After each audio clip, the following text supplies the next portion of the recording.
Hey, what's up, everybody? We're back for this is really our first episode. Official. We did Yeah. episode 0, Yeah. and we recorded that so long ago. It was I know, man. I don't even a remember whole what we 5 talked minutes about. ago. Yeah. Same, we're in the same clothes and everything.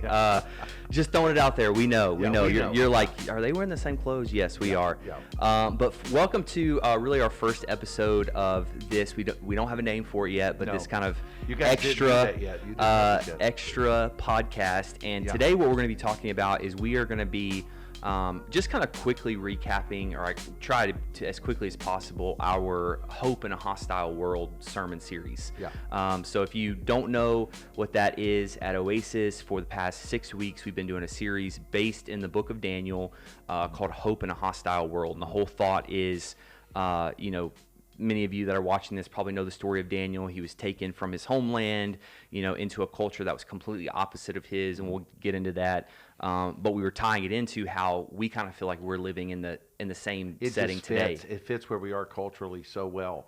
Specifically, you look at the political nature, you look at how they were completely out of control, and we love the concept of hope in a hostile world.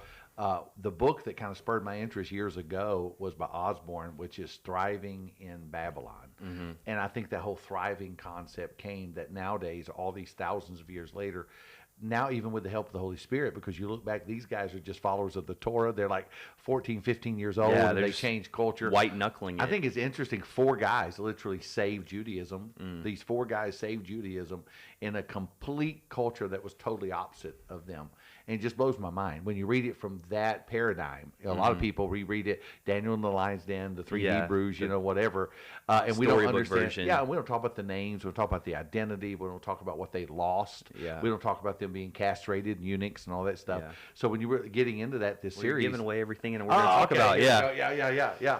So recap. Yeah. So we're gonna recap. So a lot of what we're gonna talk about is we're just gonna kind of recap this series, and we're gonna do it in one video. But going forward, and we were really hoping to have this studio set up before this so that we Yeah. could do this. But going forward, we're gonna try every week, and we may kind of go a couple weeks and then do 2 or 3 in a row, but to actually dive deeper into our Sunday sermon. Because if you listen to kind of our intro to this whole podcast thing, that first video we did, the whole idea is we're trying to give extra content. So we know so many people are consuming so much content, and we just really feel like going into this age that we're living in, and I actually even feel, this is kind of a part of my personal calling, is reaching people digitally, online, discipling them. I think for years, maybe decades now, we've had is discipleship, do you have to sit down one-on-one with somebody, whatever it may be.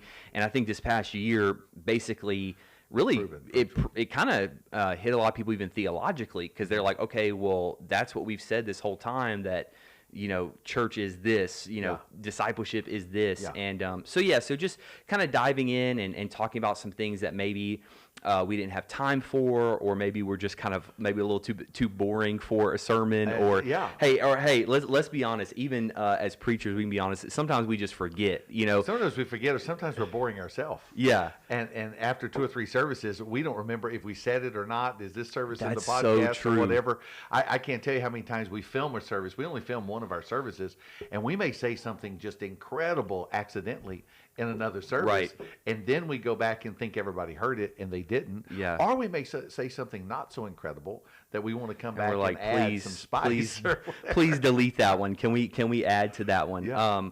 So we're gonna hop in, and I'm gonna just do kind of like a little quick recap, and then we will dive in and talk more about it. But the first week, I opened up this series, and I really talked about how there's spirits in the world. There are spirits that we're fighting against. And we believe in that. We believe, a whole nother podcast about, we don't necessarily think it's warfare, but we do have things that attack us. We don't say spiritual warfare because it's not in the Bible. We're at a place of victory right now. See at the right hand. We understand that. So a whole nother, but we do know that there are things, and even people, even believers, and that maybe haven't believed that, I think we're seeing some things in culture right now. Yeah, We're they seeing start some believing things it, on yeah. on TV. Yeah. I mean, even at the I think it was just the Grammys, which I didn't watch just because that stuff it's always bores me. So it's not like I didn't watch that because I'm boycotting. But there's all this imagery, and obviously sometimes churches kind of take that too far. But then it's kind of just getting so obvious now that it seems like there's something. It's not just people. It's not just random, but there's something specifically coming There's a against. systematic agenda. Yes, the people of God, the Word of God. And so Ephesians chapter 6, verse 12, this is kind of where we opened up, for we do not wrestle against flesh and blood, but against principalities, against powers, against the rulers of the darkness of this age, against spiritual hosts of wickedness in heavenly places. So we wrestle against that. We know that we have victory, but we know until, everything's wrapped up in the end of times, we're going to wrestle against, we're going to fight against. Yeah, it's a fixed fight, but you still got to wrestle. Yeah, you still got to go in and take the punches, even though it's fixed. Yeah. So essentially, what we opened up with this first, and it was kind of an intense sermon, which it ended up being a Sunday where we had to do online only, which I was kind of a little disappointed in because I feel like people maybe weren't as engaged, because even us, I mean, we're the pastors, and we're sitting at we invited the family over to our apartment, and it snowed like the worst it's ever snowed in Texas. It was the snowed apocalypse, and so we invited the family over. So we're eating waffles and blueberry muffins. And I'm like, guys, this is a good point. This is good. Yeah, it's a good point. We're like, oh yeah, wait, I got my waffle. Hold on. So we know that there are these different battles, and it comes down to this, like, who are you going to serve? The whole thing of Babylon goes over and over and over. The whole thing with Daniel and Mishael and Azariah and Hananiah, which you may not even recognize those because those are their Hebrew names, and then we know them by their Babylonian names, Shadrach, Meshach, and Abednego, as you say, or Abednego. But they had to choose, like, okay, are we going to bow down to Nebuchadnezzar? Are we going to bow down to these false gods? Are we going to bow down to Baal? Whatever it may be. So I don't want to go too far into this, but essentially just we have to know that Babylon, there are these certain spirits, and maybe Dad, because I know you've traveled a lot, you did a lot of work with Hindus in Calcutta. I was there, but I was super young. But it seems like there are these same spirits or gods, little g, that you can trace all throughout history. So you can go back to the Chaldeans, which is where Babylon gets their religion and got there, and the Bible even says with Daniel and the others that they were educated in the language of the Chaldeans, and I did some study on that. Again, this type of stuff we can't put in the sermon really because we don't have time, but that not everyone got the education of the Chaldeans. That was essentially the MIT or the Harvard of. There was kind of a more common education, Babylonian education, which of course came from that. But Daniel and those boys, which became men, I mean, they had the most elite education. But you go and then the Assyrians and the Persians and then the Greeks and to the Romans, and then now today, I mean, we're still influenced by Roman culture and literature and all these different things. Was it David Kinnaman that wrote The Gods at War? I'm not sure. I think it was, but the Gods at War actually go through, and basically what he's showing up is everything basically major in our culture is still idolatry. It's just different names. Same girl, different dress, whatever. But he goes through all this historical, the world religions, and all the idolatry, the world religions, the way it's exposed in the Torah or the Old Testament. But then how that's still today, the same gods, same spirits, like you said earlier, the same spirits. So I think identifying that Babylon, if you Google search, and I think that was when I got to studying the series with you, I was like 3 weeks in or whatever, is when if you Google Babylon in America, how many hits, the hundreds of thousands that come up that have nothing to do with the church. These aren't religious hits. But just culturally, how that the spirit, the attitude, the ethos of America, how it blends in if you rewind back to that culture, just the emphasis at that time, the emphasis was on the arts, the emphasis was on the external, the emphasis was on the physical, on education, on all this kind of stuff. Very materialistic culture, very spiritual culture, the dark arts, but extremely spiritual. I mean, in order to be what they were, they had to literally become magicians. Yeah. They were trained magicians, Witches, essentially, which we yeah. get the magi Yeah. and all that from. So sorcerers, and a lot of people, it's crazy we got in this area, but Daniel's like the chief of all the sorcerers in that area. Yet he's still serving God and following Yeah. God and submitted to his God in those areas. So I think the parallel is in really intense. And so in order for us now to look at what we were trying to do is take away the excuse of the Western church or the modern day Christian of saying it's just so hard. I've heard that so much in COVID. It's just so hard. How do we live through this? No, we've never faced anything like this. Yeah, And so explain like what we've like as I alluded to earlier, so what made it hard. So it kind of explained how old they were and kind of what happened. That was just a huge thing. yeah, so I mean, they were taken into captivity, the northern and southern tribes of Israel, and there's a whole, Israel had turned away from God and all these different things, and so God took his hand of protection off, and Babylon came in and captured, and King Nebuchadnezzar, who was the king, the first king that Daniel served, basically asked, like, hey, I want you to get me the best and the brightest, get some young men. And even through my studies, Daniel, he was from the tribe of Judah, which would have been, kind of priest or royalty. And so they were like, get the best tribe, the best educated, even they said the best looking, the best, So it's very intentional of like, okay, they're like, these guys are going to be the king's court. And the reason they were doing that, and we dive into this, maybe get into this a little bit later, is because they were trying to get influencers from Israel to adopt the Babylonian way of life. That way they could influence the other Jewish people, Hebrew people, to live that lifestyle. Because they knew, I mean, and you can look at this, you can look at this even in Nazi Germany. You can look at these different, it's really hard just to all at once completely change a whole people group's mindset and religion, all that sort of thing. But if you can start to get some influencers and be like, hey, well, we used to be Hebrews, but now we're, So they were trying to get these kids that were influencers. Well, but until what you made can get media, then once you get media, you have something called programming. Yeah, well, that's a whole. And that's a whole other deal. So this is before programming, and so Yeah. they had to actually go capture them and bring them into the castle. Yeah, so they brought them and they started to educate them. It was the beginning program before they even kind of picked who they wanted to be actually in the positions. It was like 3 years of training and all these different things. And so, but what most people probably don't realize is that they were young. So that was the one big thing, is they were probably 12 to 16 years old, which there's 4 of them, so it's kind of a variety in there. And so just very young, which we know, in Hebrew culture, I mean, that was considered a man. They were grown, but that's still very young to be taken away from your family, your language, your culture, and then being like, hey, you have to eat new foods, new language, new all that sort of thing. And the way they stood up against it, and which we'll get into those areas, but the way they stood against it at being that young,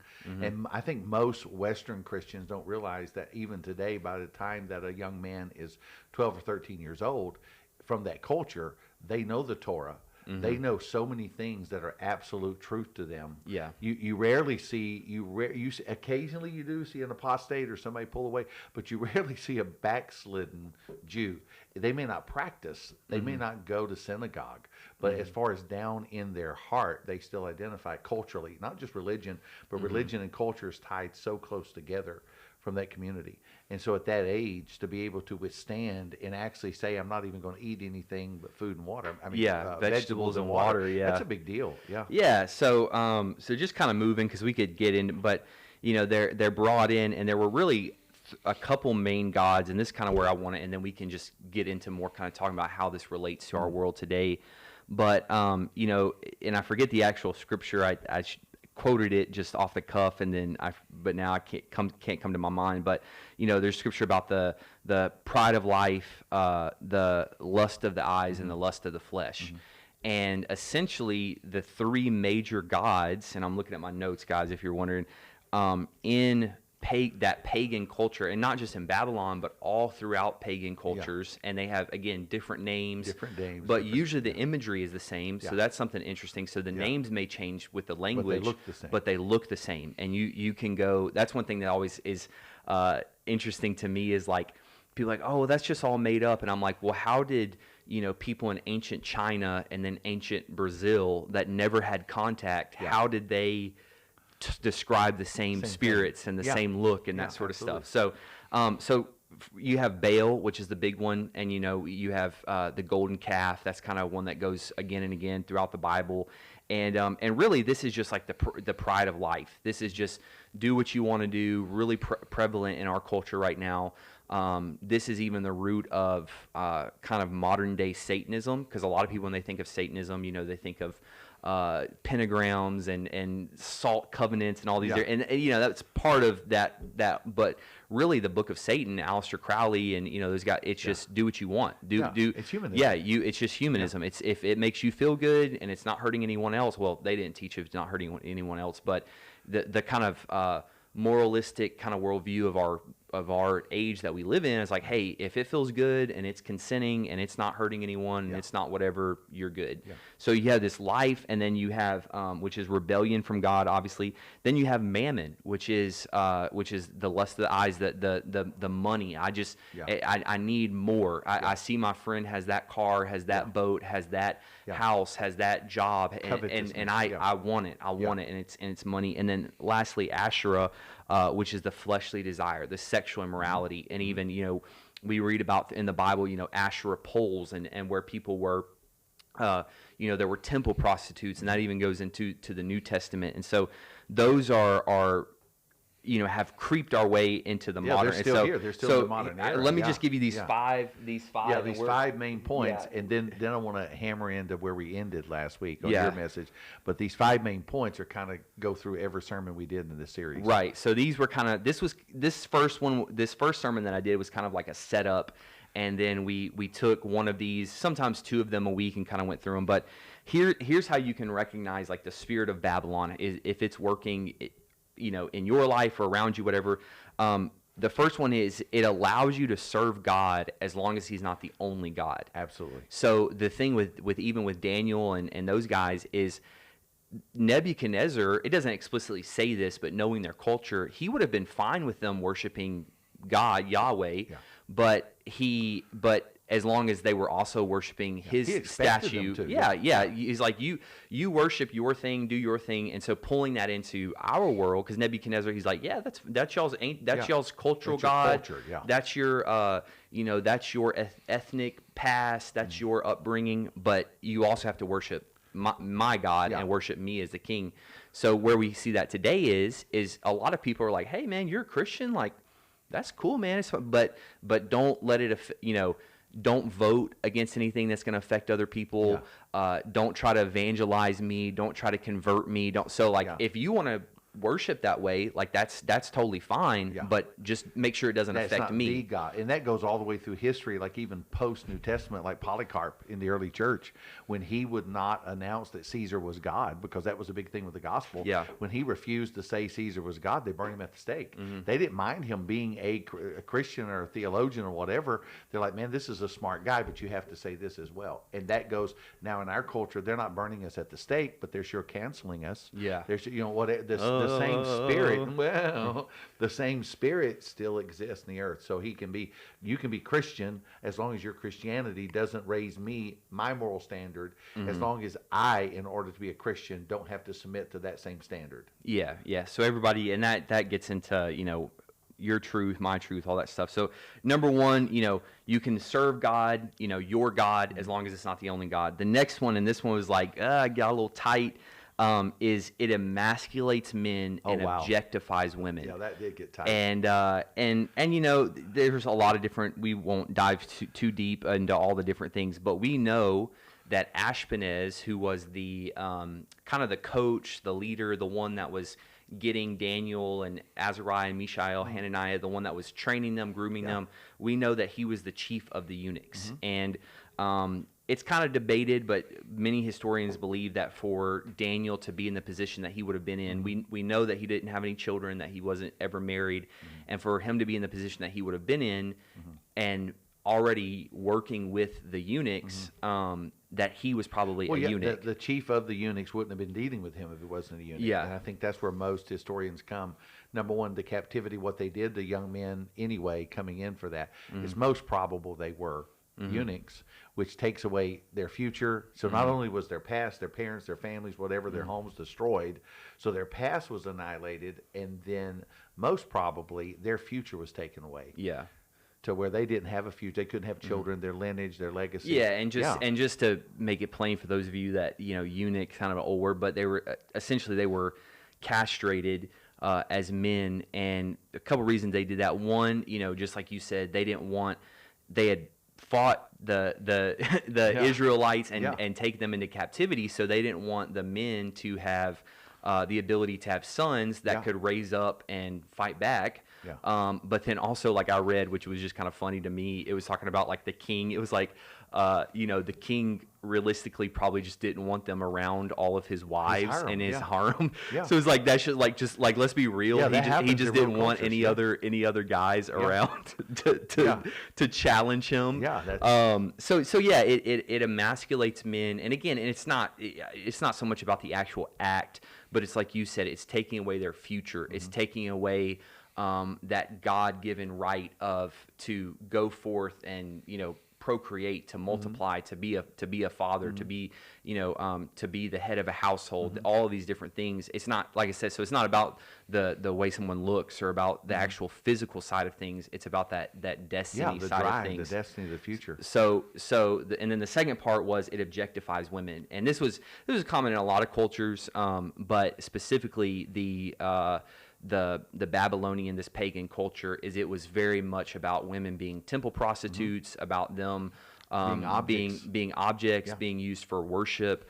Of course, they had no rights to property, right to vote, anything like that. And so I know some would disagree, but that's kind of, we're seeing this, because really all it comes down to, and again, people define it different ways. I don't want to get too much into that, but all it comes down to is there's been a continual attack against the people of God of removing what God has set as man and woman, as gender roles, family roles, these different things. And of course, we know throughout history, the church has gotten that wrong at times. There's been different things, but like we always say, I'm not talking about what Christians or the church said. I want to go back to what does the Bible say about it.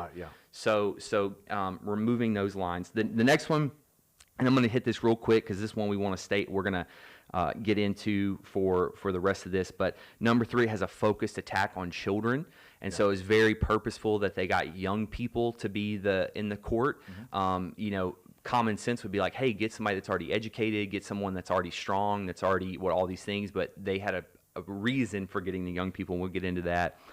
Number 4, it offers you defiled delicacies. Again, these are all things that the spirit of Babylon does. So the reason we have the Daniel fast, a lot of people talk about, and that whole thing is because the king offered food to Daniel and Azariah, Mishael, and Hananiah. And a lot of people, buffet. Just imagine how incredible. A lot of people were like, why did they refuse it? Was they just being rebellious or whatever? And what you may not realize is that was actually food that had been, before they ate it, before it was brought into the king's court, it had been sacrificed to Baal. Absolutely. So it would be a sacrifice. They would use it as a sacrifice. They would pray over it, whatever, and they'd be, hey, let's all eat it. So that's a part of, it wasn't that they didn't want the food. Yeah, the food was good. It was like food represented. The best steak. I mean, this was like Wagyu beef, Japanese steak. What the food represented. Yeah, it was what the food represented. So our world and our culture is offering us things that have been defiled. Maybe they're not bad on their own necessarily, or maybe it's not bad in certain contexts. This would be like sex before marriage. Sex isn't bad, but it's when you do it out in the wrong context. Or look at media and all the things that I love me. We're movie buffs. We love Netflix, whatever. But you have to look at how defiled is it? What's the motive? What's it been sacrificed to? Yeah. What's it honestly worshiping and teaching you to worship? And that's the thing, as a believer, we just have to get real about this, because so many people say, well, that's religious. No, we have to really look at this from a cultural standpoint as the same. Are we willing, they were willing to have water and veggies. Are we willing to say, okay, these are things we will not listen to, we will not watch, but not that we're judging anybody. It's about our diet. It's about us being strong, us being intelligent. You can do what you want to. Well, and that's what I love. That's what I love about that whole story is Daniel was like, "Hey, test us. Like we're gonna do what you think is lesser, and we're gonna show you that we're actually gonna come out on the better side." So I think in the world that we live in right now, this is kind of a side note, but there's things that we teach about marriage or about parenting or about what you consume in your body and different things, and people may not really agree. And so I think it kind of in this stage it may be where it's like, hey, well, I'm gonna show you. And obviously there's people that say a lot and then don't actually do what they Absolutely, say. yeah. But I think you have to be like, hey, I teach this about marriage, and I want you to look at my marriage for 10 years, 20 years, 30 years, whatever, and be like, hey, it works. It works. Whether you agree with it or not, it works. Well, and I think in this cancel culture and what we said, I think we're at a thing right now where those that can't show that their convictions in Christianity and their relationship, that it actually works, they're going to be discredited. Because that's the bottom line. The fakes are being exposed. Mm-hmm. And so in this, I think, and that's one thing I appreciate about where we are as a culture. I honestly believe, as far as the church, as a pastor, someone's been around for years and years, I think we have an opportunity for what's working is, okay, let's show what's working, or if something's not working, let's admit, hey, the reason it's not working is not because that I'm not following what the Bible says. It's because I'm personally not doing what I say I'm doing. Yeah. And I'm going to repent and get real and get in alignment, because it does work. And I think those type conversations, I think people want to hear that. Yeah, yeah. And that might be a great topic, because there's some stuff, even some particular churches and pastors and different things that are getting canceled right now. People are like, what do you think about that? And I'm like, they need to be. I mean, that was illegal what they did. That was already whatever. So they offered defiled delicacies. One thing I just thought about as you were talking, this the last thing we'll say on this point is, even things like what we purchase and different things like that. I know our friend John Mark Comer talks a lot about, there's so many things that in our world today that you may not realize people are being exploited for, and people are being taken advantage of. And so as Christians, it's just like, oh, well, I'm just buying this product. Well, it's like, someone may have been exploited. And I'm so thankful, a big thing even in the non-Christian world right now is so many people are speaking out against pornography and that sort of thing, of like, hey, this isn't just something that's not harmful. Like, most of these people that are a part of these videos are being exploited. Yeah. They're being done against their will. And so it's like, hey, maybe the things that you think are just, oh, it's no big deal, I just partake in this. It's like maybe it has been defiled in a way. And then the last one, and we'll kind of see where it goes, is it'll change your identity. Yeah. Now, this was a huge one that is in a couple of the books that we talked about, and we'll spend a few minutes talking about this, is like my whole life growing up, and I made a joke to my son, Xander. I try to read him. He has like a little like baby Bible, and it's a cartoon. It's like just it's got like Genesis, and then Noah, and then Moses, and then a few David and Goliath. And I was kind of joking. I'm like, what point do I stop reading this, because it's not really like accurate. It's pretty much heresy. But the thing was, like, my whole life I've heard Daniel, Shadrach, Meshach, and Abednego. Shadrach, Meshach, and Abednego. And so I just thought, especially because in the Bible, I mean, the names are so crazy. So it's not, you're just like, okay, well, that's whatever. Especially when you're a kid, you're just blah blah blah blah. I'm just thinking about the fiery furnace and the cool stuff in the story. But the thing is that wasn't their God-given names. And then even when we say Daniel, a lot of times we just say Daniel, but all throughout the book of Daniel, he's not called Daniel, he's called Belshazzar. So it actually wasn't Daniel, Shadrach, Meshach, and Abednego. It was Belshazzar, Shadrach, Meshach, and Abednego.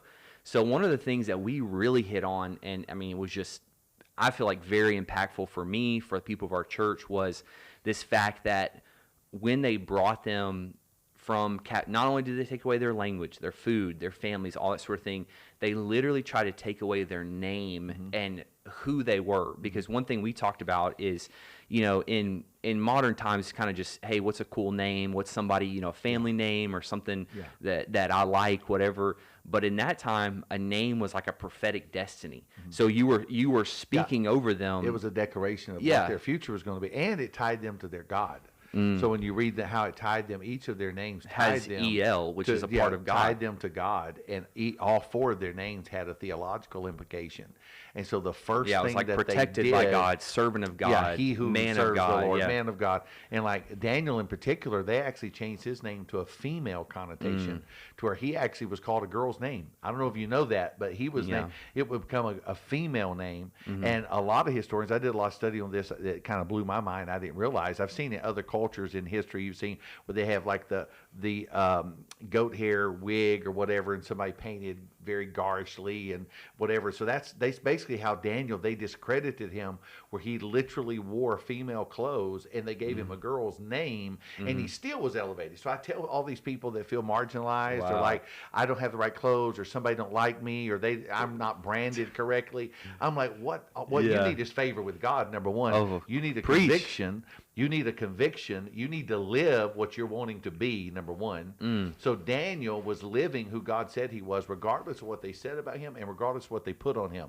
Yeah. So some of you are worrying about branding when you need to worry about becoming who God said you are. And so I just think that was just a go huge off thing. go off and preach for a second. I think that's where we go off on branding. You don't need to be branded. You don't need to be no branding. Hallelujah. So I think I know that in that historical context, not only was he had that name, but then the other three, it represented the complete opposite. So whoever rebranded and whoever renamed them was very, very smart, because they took, basically by looking at their name, they took what was important to them and then labeled them completely opposite. Yeah, I'm trying to find if I have the actual names written down. I should have brought my notes. I actually preached that sermon on the third week and got into that on actually how the names theologically and whatever. Yeah. And you can go back and watch that. But I think it was but now let's talk about today's culture. Isn't it interesting how most people struggle I've got with it right what God here. has said about them? Okay. I've got it right here. Okay. So Daniel meant God is my judge, like the one, like Elohim, El.